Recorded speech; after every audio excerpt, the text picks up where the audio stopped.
¿Alguna vez imaginaste que un sacerdote pudiera empuñar un revólver para defender a su gente? Pues esta no es una historia cualquiera. En un Brasil marcado por la opresión de terratenientes despiadados, un hombre decidió que la fe no bastaba si no iba acompañada de acción concreta, y sí, de armas. Justino da Serra no solo predicó desde el púlpito, sino que tomó las calles, armando a un grupo de guerreros para enfrentar el terror que asolaba a su pueblo. Su historia desafía lo que creemos sobre la justicia, la religión y el poder. ¿Crees que la violencia es siempre el camino equivocado? Este relato te mostrará que, a veces, los márgenes entre el bien y el mal se confunden y que la verdadera lucha por la justicia puede tomar formas inesperadas y hasta controvertidas. Pero aquí no hay héroes perfectos ni villanos absolutos, solo personas que tuvieron que elegir entre el miedo y la valentía. En este video descubrirás cómo un sacerdote se convirtió en un símbolo de resistencia radical, mezclando sermones con disparos, y cómo su legado sigue resonando en el viento del sertão. Prepárate para adentrarte en una historia que es al mismo tiempo crónica de injusticias y epopeya de coraje, una historia real que parece sacada de un documental sobre crímenes, pero con un giro que nadie esperaba. ¿Quieres saber qué llevó a Justino a cruzar la línea entre el altar y la batalla? ¿Quieres entender cómo la fe armada puede desafiar a un poder corrupto y brutal? Quédate y descubre esta increíble mezcla de espiritualidad y lucha que cambió para siempre a São Miguel do Cariri. El padre Justino da Serra no era un hombre común ni de lejos. En las polvorientas calles de Ceará, su nombre corría como un susurro que podía calar hasta en los huesos. Unos lo pronunciaban con respeto, otros con miedo. Era sacerdote a la luz del día, con sotana y breviario en mano, pero al caer la noche, bueno, ahí cambiaba la historia. En ese momento, la sotana se mezclaba con la pólvora y el silencio con el retumbar de su revólver.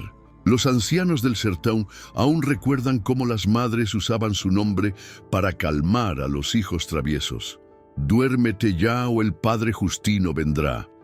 Y no era exageración, era la certeza de que él aparecía donde nadie lo esperaba. Muchos lo pintaban como un personaje salido de esos reportajes sobre crímenes reales que tanto atrapan en la radio.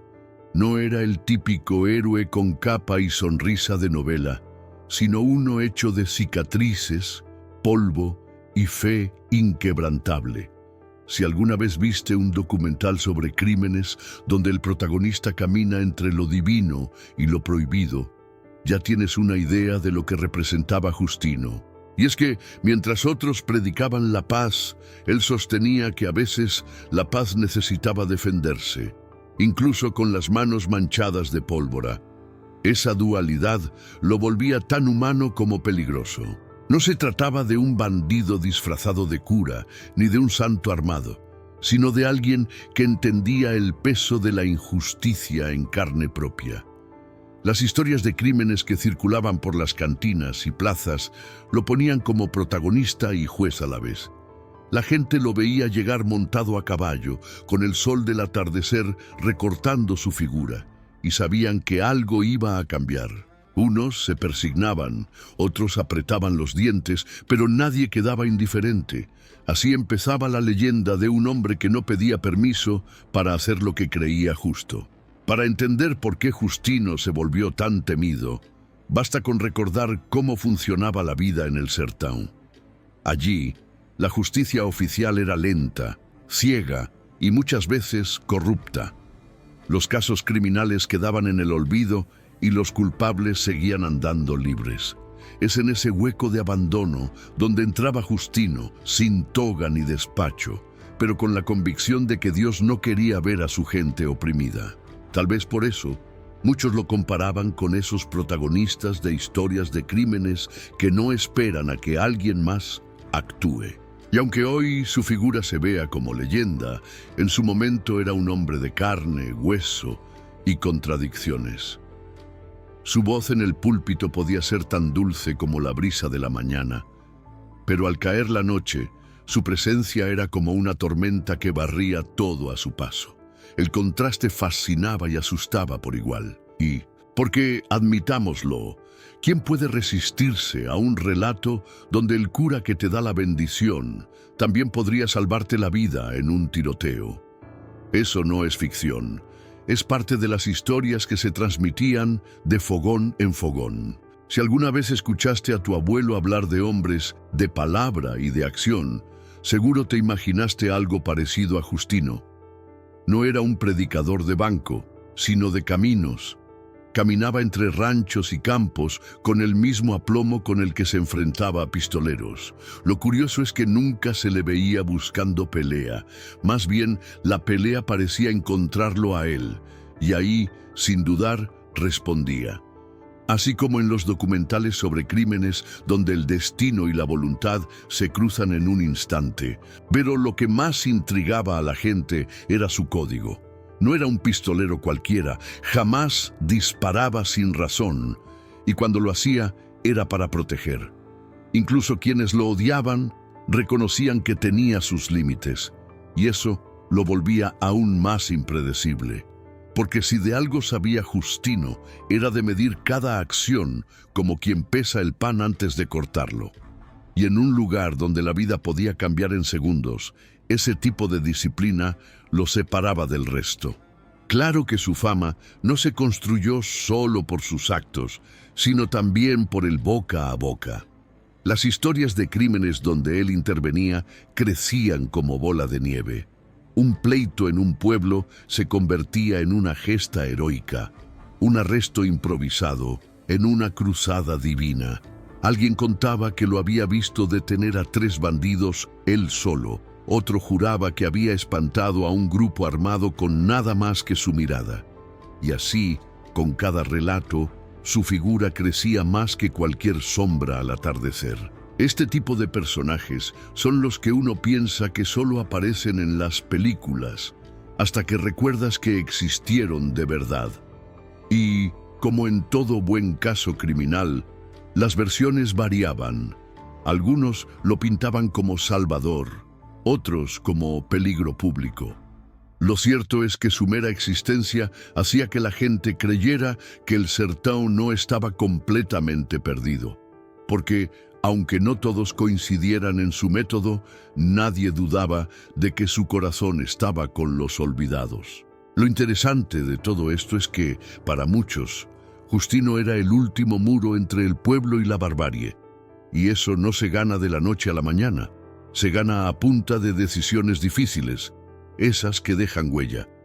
Decisiones que, de una u otra forma, nos llevan a preguntarnos cómo un cura se convirtió en la figura más temida y respetada de Ceará. Algo que solo se entiende cuando nos adentramos en la tierra donde todo comenzó. São Miguel do Cariri, a finales de los años 60, no era un lugar donde uno pudiera dormir con la puerta abierta. La sombra del coronel Benedito Carneiro cubría cada calle, cada parcela de tierra y hasta las conversaciones en la plaza. Este terrateniente no solo tenía tierras, sino también el control de la vida y la muerte en la región. Su palabra pesaba más que cualquier ley escrita, y sus yagunzos, esos hombres rudos, armados hasta los dientes, eran la policía no oficial que todos temían. En un contexto así, los reportajes sobre crímenes reales se habrían escrito solos, sin necesidad de exagerar. El coronel gobernaba con una mezcla de carisma retorcido y violencia calculada. Sabía cuándo sonreír y cuándo apretar el gatillo, o mandar a alguien a hacerlo por él. Quien se atrevía a desafiarlo pronto aparecía en la lista de desaparecidos o tenía su negocio reducido a cenizas. Era un sistema de poder tan cerrado que ni las historias de crímenes más truculentas lograban captar toda su crudeza. Y lo más inquietante era que muchos, resignados, aprendieron a convivir con esa tiranía. En ese entonces, el Sertão funcionaba bajo reglas no escritas. Las autoridades formales existían, sí, pero su presencia era casi simbólica. Era el coronel quien decidía si un pleito entre vecinos se resolvía con palabras o con sangre. Los casos criminales no pasaban por tribunales, se despachaban en la hacienda a puerta cerrada y sin testigos incómodos. Este orden feudal, disfrazado de costumbre, mantenía al pueblo atrapado en una rutina de miedo. La riqueza de Carneiro se medía en hectáreas, ganado y favores cobrados, y cada favor venía con una cadena invisible. Quien recibía su ayuda quedaba en deuda de por vida, como en los documentales sobre crímenes donde el villano es tan seductor que logra que la víctima le dé las llaves de su propia casa. Así, poco a poco, São Miguel do Cariri se convirtió en un tablero de ajedrez donde todas las piezas estaban bajo su control. Al menos hasta que apareció alguien dispuesto a cambiar las reglas. El coronel no actuaba solo. Su red de yagunzos patrullaba de día y de noche, vigilando que nadie se atreviera a organizarse. Estos hombres, curtidos por el sol y la violencia, eran temidos por su rapidez para resolver problemas y su lealtad a Carneiro. Para el pueblo, cada encuentro con ellos podía ser el inicio de otra historia de crímenes que nadie se atrevería a contar en voz alta. Y si había algo peor que su violencia, era la sensación de que nada ni nadie podía detenerlos. Los domingos en la plaza eran una mezcla extraña de calma y tensión. Mientras las familias conversaban, siempre había un par de yagunzos en las esquinas, vigilando, tomando nota de quién hablaba con quién. En ese ambiente, cualquier intento de resistencia parecía un suicidio. Era como vivir dentro de una película de suspenso donde sabes que el antagonista te está observando incluso cuando sonríe. Y, como en todo buen caso criminal, la pregunta no era si algo pasaría, sino cuándo y a quién. En la escuela, los maestros enseñaban más con silencios que con palabras. Evitaban mencionar cualquier injusticia, porque sabían que hasta los muros parecían tener oídos. Los niños crecían aprendiendo a callar más que a preguntar, y ese miedo se transmitía de generación en generación. Era un control que no solo se ejercía con armas, sino también con la mente. Algo que, si lo piensas, es tan poderoso como cualquier bala. Había quienes decían que Carneiro podía ser generoso, y es cierto, pero siempre con una agenda oculta. Regalaba víveres en épocas de sequía, pero solo para reforzar la idea de que sin él, el pueblo no sobreviviría. Un mecanismo que hoy podríamos llamar dependencia planificada. Y cada vez que la gente lo aplaudía en la plaza, lo que en realidad celebraban era la ilusión de estabilidad que él ofrecía. Una estabilidad que, como en muchas historias de crímenes, costaba demasiado mantener. Por eso, cuando llegó un joven párroco decidido a predicar con un tono distinto, el ambiente se sacudió. No era común que alguien, y menos un sacerdote recién llegado, mirara de frente al poder del coronel.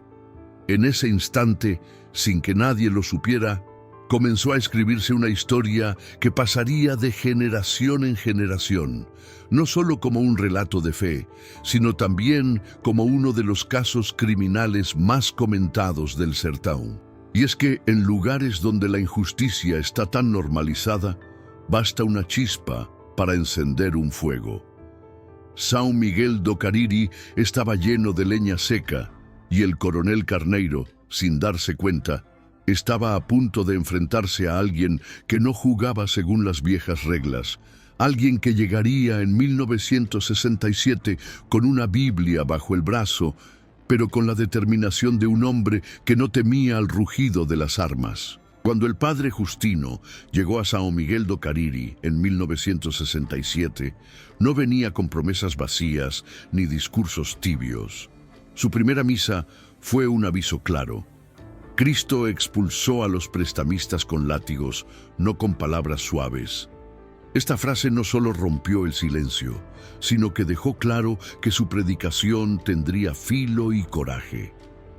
En un contexto donde la gente estaba acostumbrada a soportar el yugo del coronel Carneiro y sus jagunzos, esas palabras eran como una brisa fresca que anunciaba tormenta. No se trataba solo de un sermón, sino de un llamado a la resistencia. Justino entendía que la fe no podía ser un refugio pasivo para los oprimidos, sino una herramienta activa para su liberación. Sus homilías, cargadas de pasajes bíblicos pero con un tono combativo, conectaban con la realidad dura del sertón.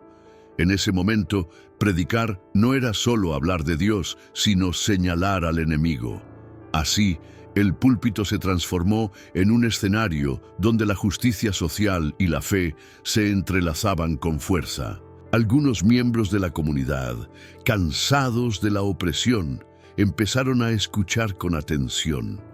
Justino no les vendía un paraíso lejano, sino una invitación a actuar en el presente. Era como esos documentales sobre crímenes reales donde el protagonista decide plantar cara a un sistema corrupto, pero en lugar de usar solo la ley, usa la verdad y la fe como armas. De repente, la iglesia dejó de ser solo un lugar de culto para convertirse en un espacio de organización y esperanza. El párroco también supo usar el lenguaje para llegar a la gente. Cambió el latín de las misas por el portugués local, facilitando que su mensaje calara hondo en los corazones de los campesinos. Este pequeño gesto fue clave para que los fieles sintieran que la iglesia les hablaba directamente, no desde un pedestal inaccesible. Y, para los más jóvenes, esta cercanía era un estímulo para involucrarse más en la lucha contra la tiranía. Pero predicar con valentía tenía un costo. El coronel Carneiro y sus jagunzos no tardaron en tomar nota de esa amenaza. Para ellos, un cura que levantaba la voz contra la injusticia era un peligro mayor que cualquier rebelde armado. La tensión entre la iglesia y el poder local fue creciendo, con miradas cargadas de advertencias y encuentros tensos en las calles. En esos momentos, se comprendía que la palabra podía ser tan poderosa como una bala, y Justino lo sabía bien. Un ejemplo claro de su coraje fue cuando criticó abiertamente a los prestamistas que explotaban a los pobres campesinos, un tema tabú en la región. A través de sermones y encuentros comunitarios, Justino invitaba a la gente a no temer y a unirse en defensa mutua. Eso no solo incomodó al poder económico, sino que sembró una semilla de esperanza. Para quienes querían cambiar su destino, ese mensaje fue un respiro en medio de la opresión constante. Además, Justino entendía que la transformación debía ir más allá del ámbito espiritual. Así, empezó a promover pequeños actos de solidaridad, como el apoyo mutuo entre vecinos y el rechazo a la intimidación de los jagunzos. Con ello, impulsaba una cultura de resistencia desde abajo, donde cada acción, por mínima que fuera, sumaba para desafiar el statu quo. Algo que cualquiera puede intentar en su comunidad: crear redes de apoyo que fortalezcan la unidad. La valentía de Justino no solo fue en palabras, sino también en su presencia diaria.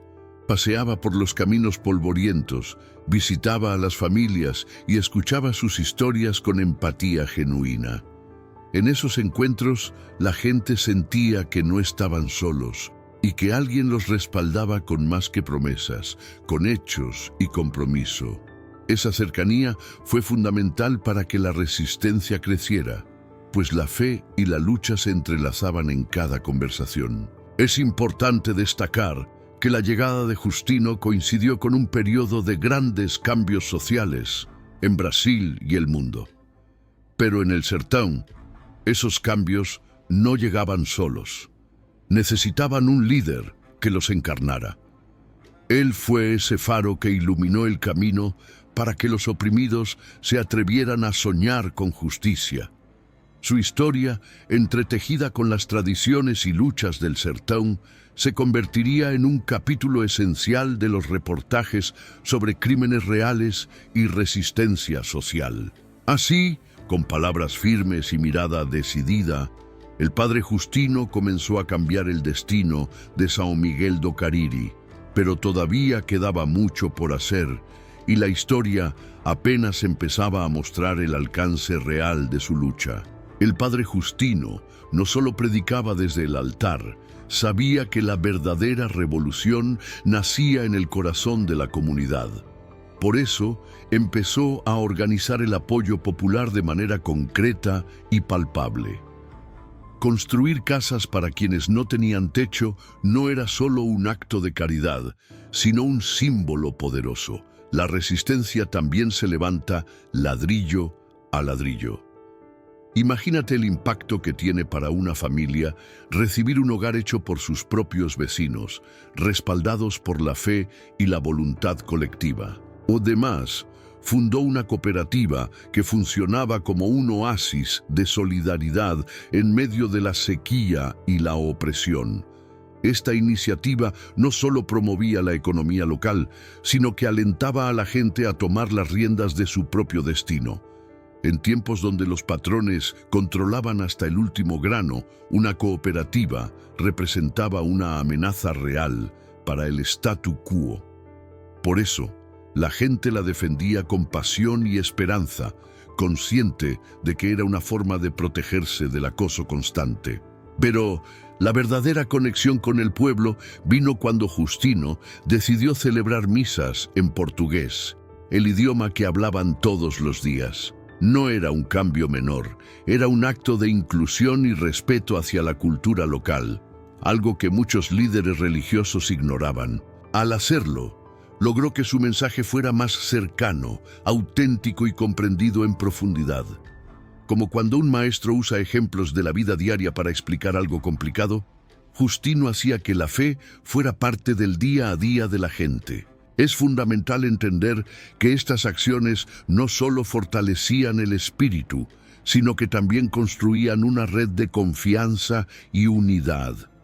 En contextos de represión, donde el miedo divide y paraliza, el trabajo comunitario y la solidaridad son las mejores armas. Un buen ejemplo que cualquiera puede aplicar hoy es crear o sumarse a grupos de apoyo en su barrio o comunidad, promoviendo la cooperación más allá de las palabras. Al organizar estas estructuras, Justino mostraba que la lucha por la justicia no es solo cuestión de enfrentamientos violentos, sino también de construir alternativas reales. Casas, cooperativas y rituales accesibles se volvieron el escudo que protegía a la gente. Y aunque la amenaza de los yagunzos seguía presente, esa red de apoyo daba fuerza para resistir. Es una lección que hoy podemos aplicar.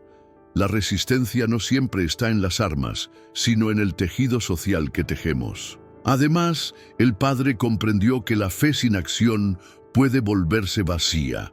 Por eso, sus misas en portugués no solo incluían oraciones, sino también llamados a la solidaridad y a la acción concreta. Ese equilibrio entre lo espiritual y lo práctico fue clave para mantener viva la esperanza en un momento donde el desánimo podría haberse impuesto fácilmente. Para quienes buscan inspiración, es un recordatorio de que las palabras deben ir acompañadas de hechos. No podemos olvidar que esta organización popular fue un golpe directo a la hegemonía del coronel Carneiro.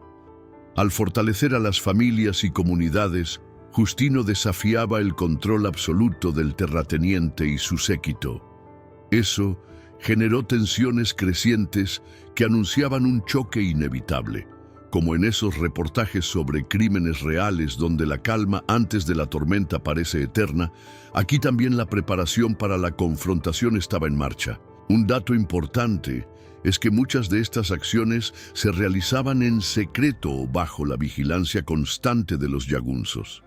Eso demuestra la valentía y el compromiso de quienes participaron, arriesgando todo por un futuro diferente. En cualquier contexto, tomar postura frente a la injusticia implica valentía y coraje, y es algo que podemos admirar y tratar de emular, cada uno desde su lugar. Finalmente, la combinación de casas, cooperativas y misas en lengua propia creó un movimiento popular que ya no podía ser ignorado ni por el poder ni por el miedo.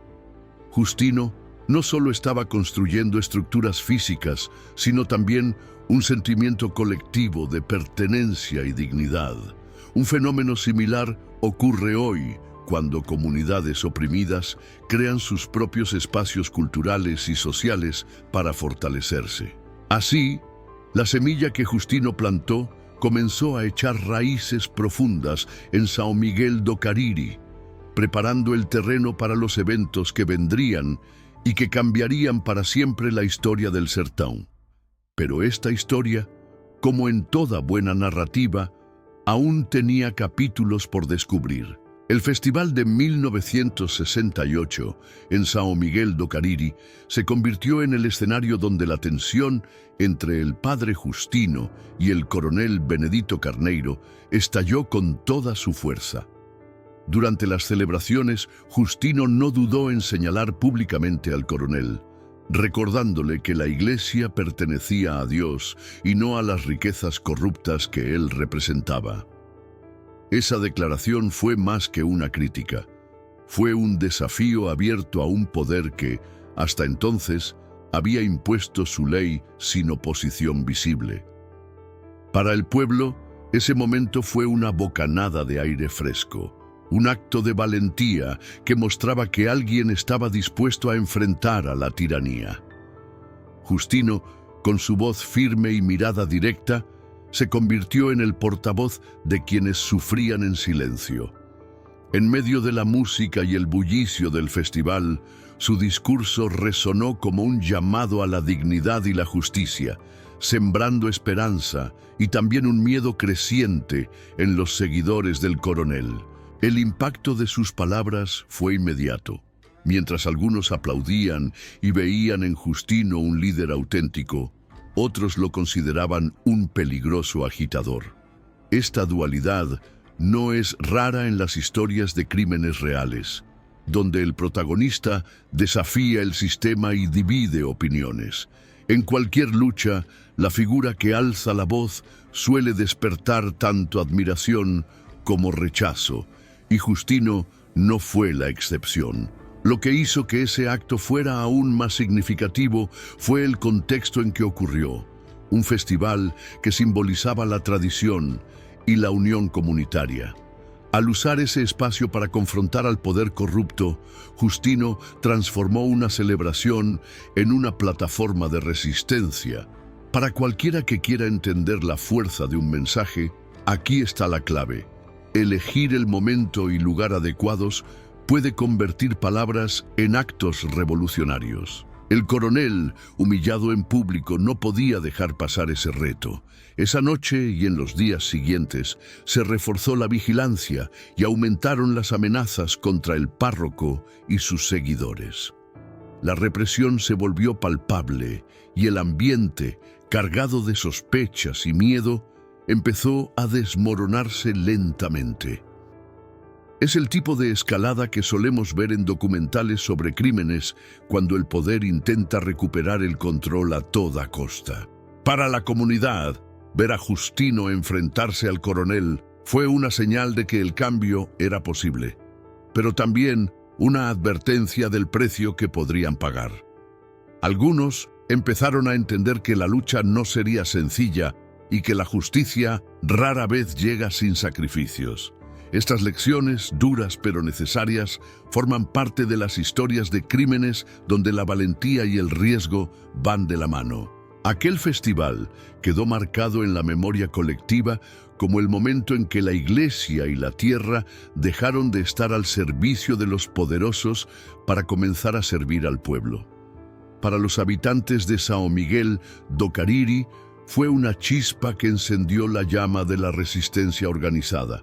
Un fenómeno similar puede verse en movimientos sociales, donde un solo acto valiente inspira a miles a levantarse. Sin embargo, la respuesta del coronel no se hizo esperar. La humillación pública exigía represalias que dejaran claro quién mandaba. La guerra de poder se trasladaba del discurso a la acción directa, y la violencia ya no sería solo una amenaza latente, sino una realidad cotidiana para quienes apoyaban a Justino. Este tipo de enfrentamientos no son raros en los casos criminales que trascienden el tiempo, donde la frontera entre el bien y el mal se vuelve difusa y peligrosa. Para muchos, el festival fue un punto de no retorno. Lo que comenzó como una misa y una fiesta terminó siendo el preludio de una confrontación que cambiaría para siempre el destino del Sertão. Justino ya no era solo un sacerdote, sino un símbolo vivo de resistencia.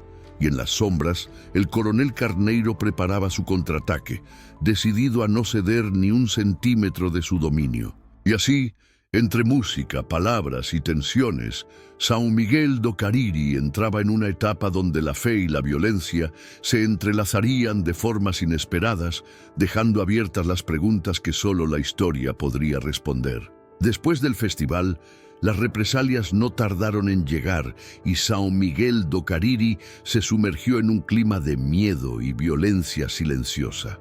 Los suministros esenciales para la cooperativa fueron cortados sin aviso, dejando a las familias al borde de la desesperación.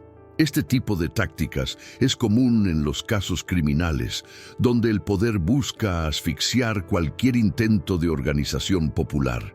Sin embargo, la comunidad, aunque golpeada, no se rindió fácilmente. El incendio de la sede de la cooperativa fue un golpe simbólico y real que mostró hasta dónde estaban dispuestos a llegar los seguidores del coronel para mantener el control. Aquella noche no solo se quemaron paredes y documentos, sino también la esperanza de muchos. Pero paradójicamente, esa destrucción despertó la solidaridad en otros rincones del Sertão, recordándonos cómo en las historias de crímenes reales, la violencia a menudo genera nuevas formas de resistencia. Las familias que habían organizado y participado en la cooperativa comenzaron a enfrentar represalias directas, amenazas, intimidaciones y actos de violencia que buscaban desarticular cualquier unión. Pero lejos de ceder, muchos comenzaron a fortalecer sus lazos, compartiendo recursos y protegiéndose mutuamente. Este ejemplo de resistencia comunitaria es un recordatorio valioso para cualquier persona que busque fomentar el apoyo mutuo en contextos difíciles. El padre Justino, consciente del riesgo, se convirtió en el sostén moral de su pueblo. Más que un líder espiritual, actuaba como un estratega que entendía que la lucha social requiere no solo valor, sino también paciencia y tacto. En ese momento, la fe se convirtió en un motor indispensable para sobrellevar la violencia y la incertidumbre que se avecinaba. Pero las represalias no se limitaron a actos físicos. La censura y la manipulación informativa fueron también herramientas utilizadas para silenciar la resistencia. Los relatos de los crímenes y abusos del coronel y sus yagunzos eran distorsionados o directamente ocultados. Este control del relato es una táctica común en muchos casos criminales donde el poder intenta mantener su imagen intacta.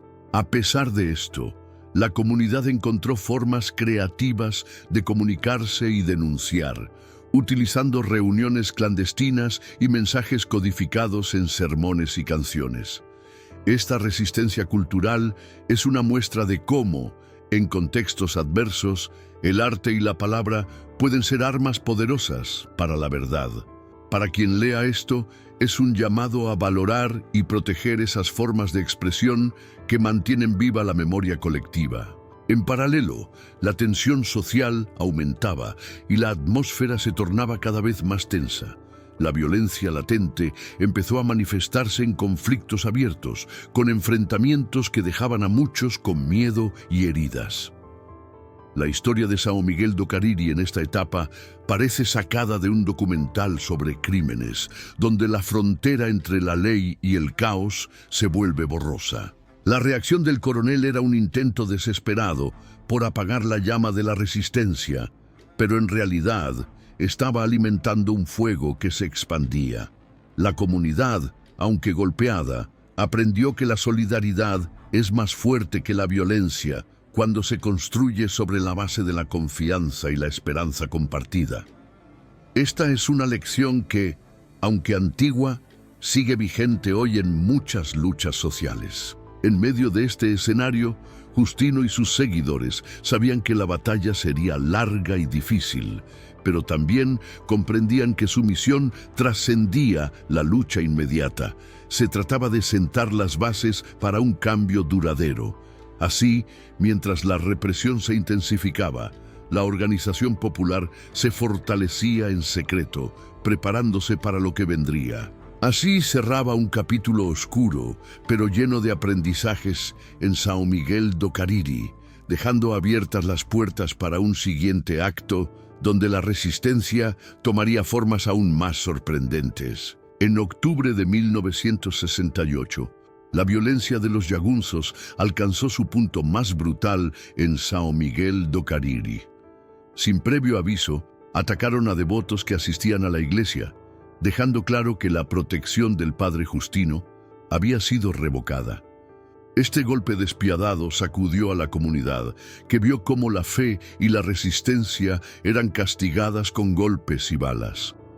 En muchos reportajes sobre crímenes reales, es común ver cómo la represión extrema marca un antes y un después en la lucha social. Además, destruyeron la escuela nocturna que Justino había impulsado para enseñar a los adultos a leer y escribir. Ese ataque no solo buscaba silenciar voces, sino también borrar el acceso al conocimiento y a la esperanza.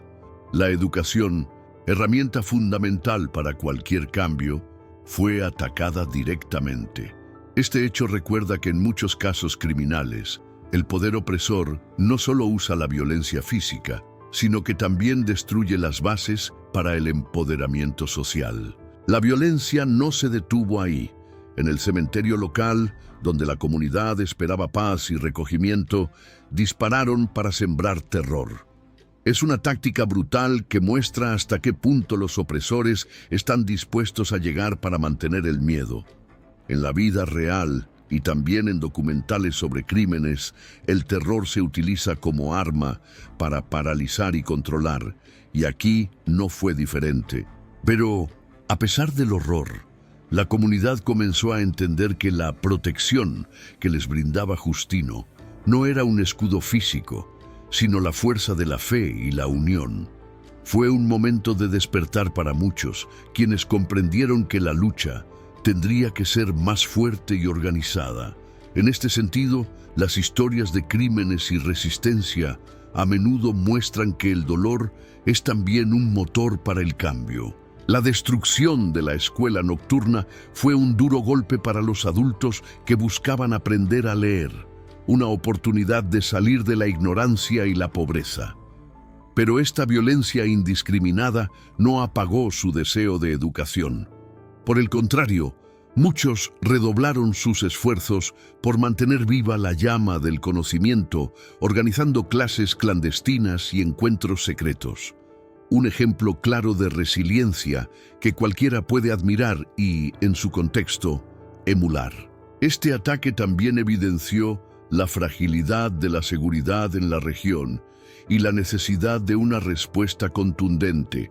La sensación de impunidad creció y con ella el miedo se hizo más presente que nunca. Sin embargo, como suele suceder en las historias de crímenes reales, el miedo también puede convertirse en un catalizador para la acción colectiva. El padre Justino, aunque consciente del peligro, no se dejó intimidar. Su compromiso con el pueblo se volvió más fuerte y comenzó a buscar formas de organizar una defensa activa, combinando la fe con la estrategia.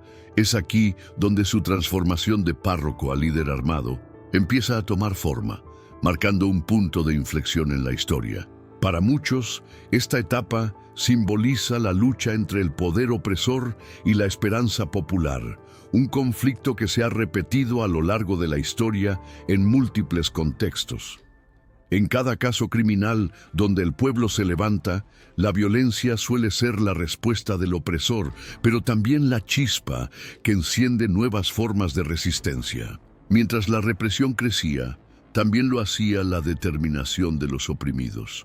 En este escenario tan difícil, comenzaron a surgir líderes y grupos dispuestos a defender a la comunidad, no solo con palabras, sino con acciones concretas. Así se sentaron las bases para la etapa siguiente, donde la fe y la fuerza se unirían en un combate sin precedentes. Así, tras un octubre sangriento, São Miguel do Cariri quedaba a las puertas de una transformación profunda, una que mezclaría el espíritu y la pólvora, abriendo el camino para una historia que aún resuena en el viento del sertão.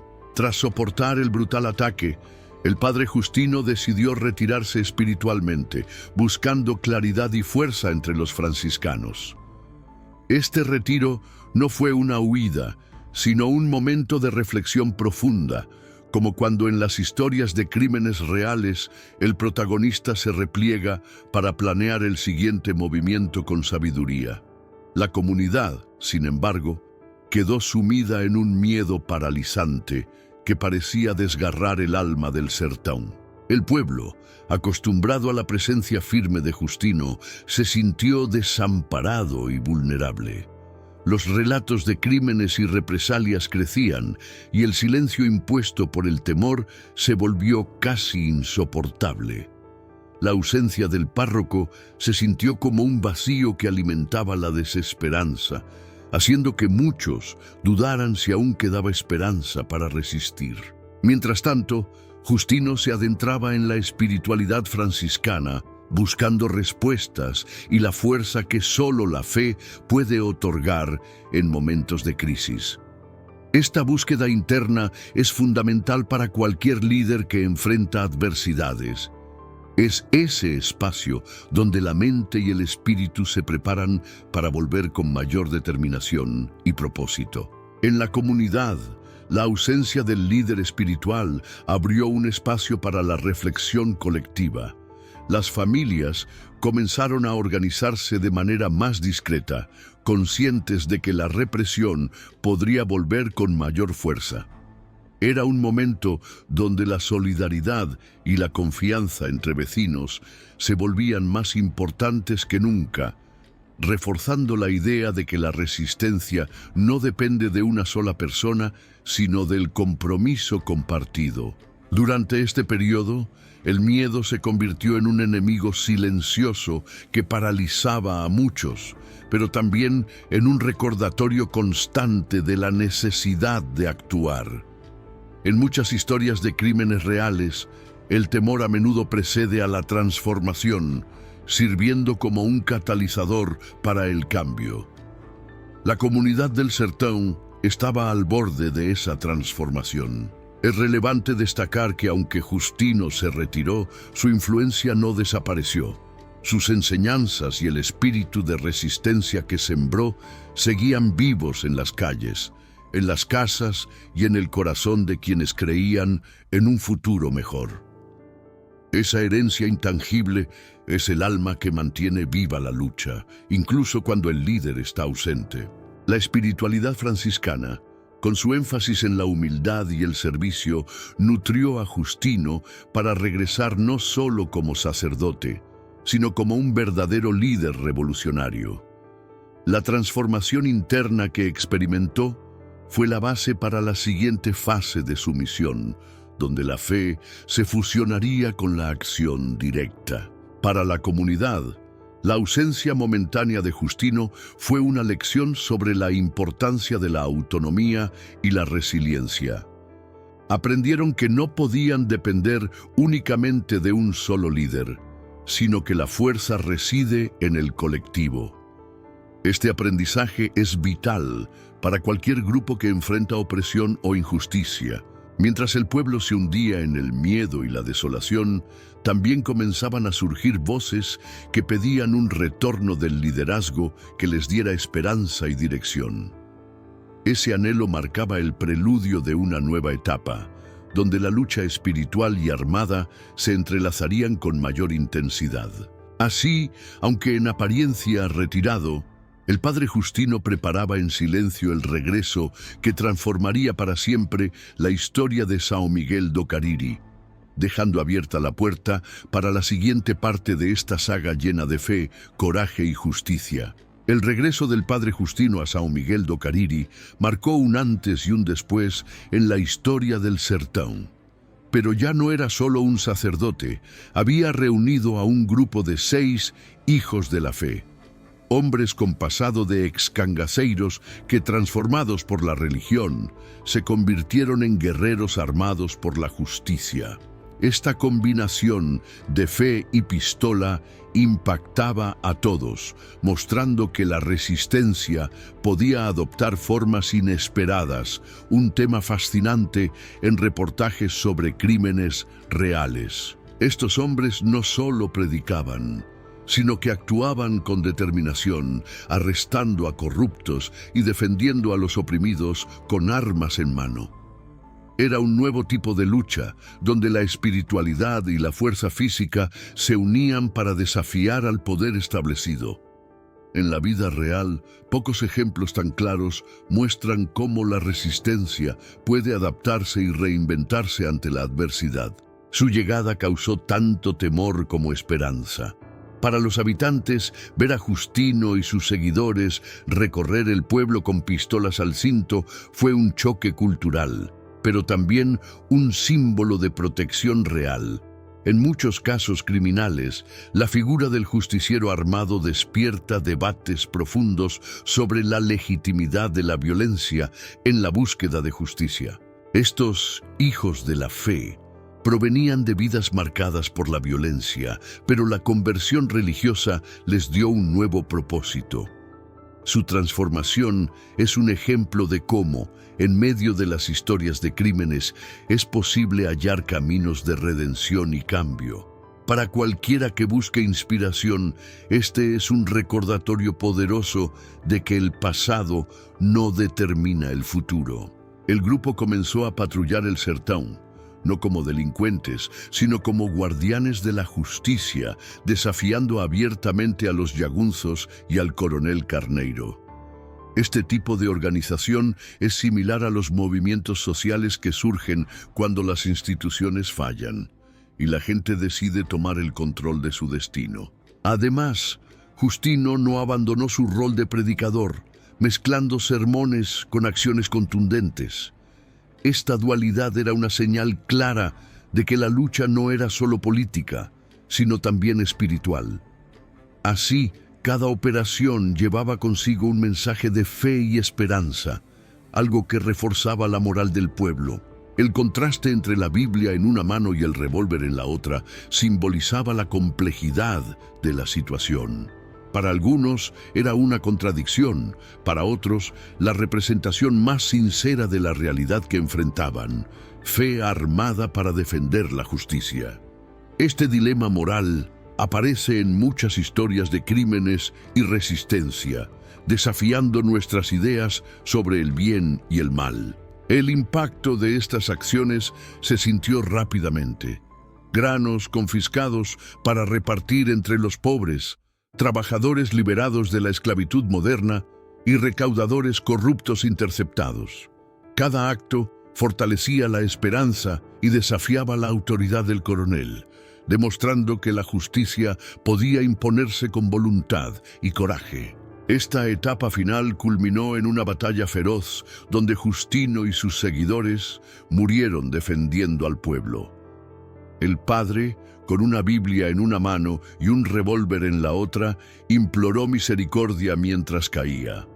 Esta imagen, tan potente y simbólica, se ha convertido en leyenda, inspirando documentales sobre crímenes y relatos que aún conmueven a generaciones. Su muerte no fue el fin, sino el inicio de una leyenda que aún resuena en el sertão.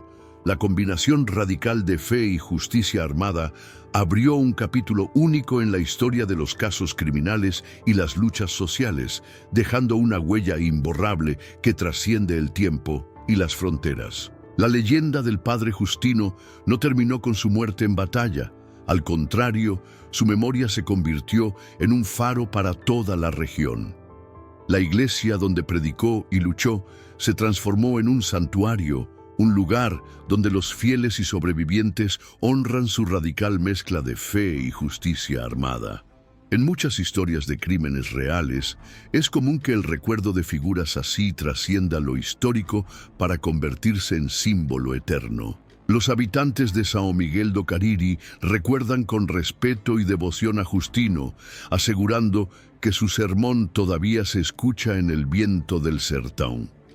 Este fenómeno, mezcla de mito y realidad, muestra cómo el legado de un líder puede convertirse en parte del paisaje cultural y espiritual de una comunidad. Para quien quiera entender el poder de una historia, este es un ejemplo claro de cómo la memoria colectiva mantiene viva la lucha.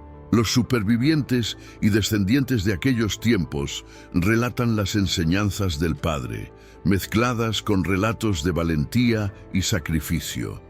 Estos testimonios forman parte esencial de los reportajes sobre crímenes reales y luchas populares, ayudando a preservar una verdad que muchas veces las autoridades quisieron ocultar. Contar estas historias es una manera poderosa de resistir el olvido. Además, la iglesia santuario se ha convertido en punto de encuentro para quienes buscan inspiración en la mezcla de fe y justicia social. Allí, la gente no solo reza, sino que también se fortalece para continuar la lucha contra la opresión en sus propias vidas. Este espacio es un ejemplo palpable de cómo la resistencia puede materializarse en símbolos duraderos que inspiran a nuevas generaciones. Este fenómeno también refleja cómo, en muchas historias de crímenes y resistencia, la espiritualidad juega un papel clave en mantener la cohesión social y el compromiso con la justicia. El padre Justino mostró que la fe puede ser una fuerza activa, que desafía la violencia y promueve el cambio real. Es una lección que trasciende tiempos y contextos. Los lugareños aseguran que, en noches silenciosas, el viento trae ecos del sermón del Padre, como un recordatorio constante de que la lucha por la justicia nunca termina.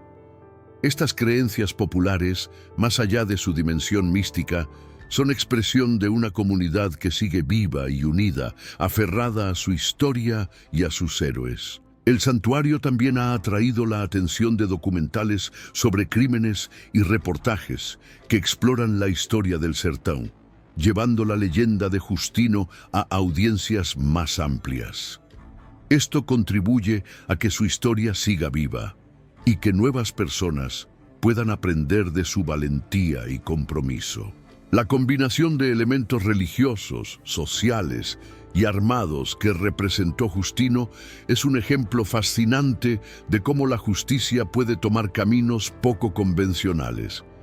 Esta complejidad es lo que hace que su historia sea un tema recurrente en estudios y relatos sobre casos criminales con impacto social. Así, la figura del padre Justino se mantiene viva no solo en las piedras de la iglesia, sino en la memoria colectiva y en la inspiración que brinda a quienes enfrentan la injusticia con fe y coraje.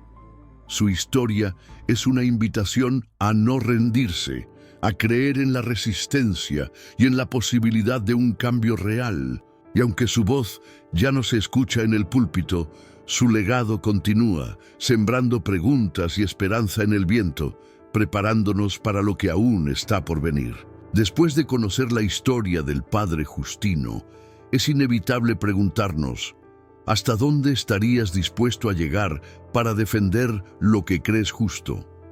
¿Crees que la fe puede justificarse con la violencia o debe mantenerse siempre en el camino pacífico? ¿Qué opinas de esos líderes que combinan la espiritualidad con la acción directa? Cuéntame en los comentarios qué te pareció esta historia. Si conocías algo similar o si te sorprendió la forma en que Justino y sus seguidores enfrentaron la injusticia. ¿Crees que hoy en día sería posible una lucha así? ¿Qué lecciones crees que podemos sacar de esta historia para nuestras propias vidas y comunidades? No olvides suscribirte al canal y activar la campanita para no perderte los próximos reportajes y documentales sobre crímenes reales, historias de crímenes que te harán cuestionar la realidad. Juntos, seguiremos explorando las fronteras entre la justicia, el poder y la resistencia.